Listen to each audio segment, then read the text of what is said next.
上道边的迄个查甫人，当咧食加热粉，伊就是立委会副主委梁文杰。那安尼，比啊，阁出现赖清德竞选总部总干事潘平安，是讲任何加热粉拢无通过法律的规范，现做现场无人阻挡。是身为这个中央的一个官员哦，知法犯法哈，我觉得这不是罚款的问题而已，而是身为一个中央的官员没有以身作则，那这就是民进党的特权，就有特权就可以想做什么就做什么。好，因为说实话，我们家里其实是禁烟的，那么对于他抽烟，我也很多年的都希望他能够赶快戒烟了。所以对于像这样的不良示范，我认为他应该道歉就道歉，然后应该受罚就应该受罚。我也希望借这个机会，如果他能够戒烟，那是最好的。看笑也到处边替红赛讲话，梁文杰嘛马上发出着声明，表示风险调查款的所在是伫一间居酒屋门卡口，迄当讲就是单纯和朋友食饭，有违反令该罚的罚，是讲这夜了也未结束。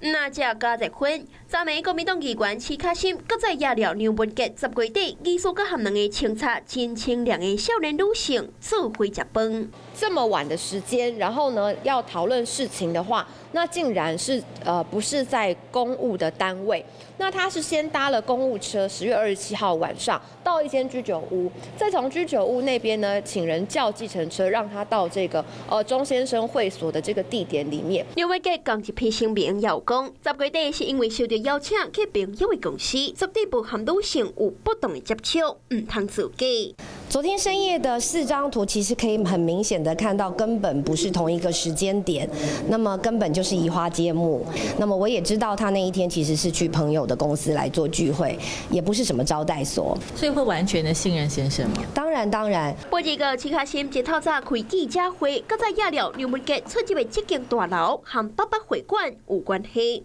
对这个代志，林楚英是表示讲，大楼内拢有不同的机关。梁文杰搁再甲徐卡心口示，讲上山县议会选前正紧张，组织票和认证票一票一票有，才是胜败关键。浪费心思伫伊的身上是未有帮助。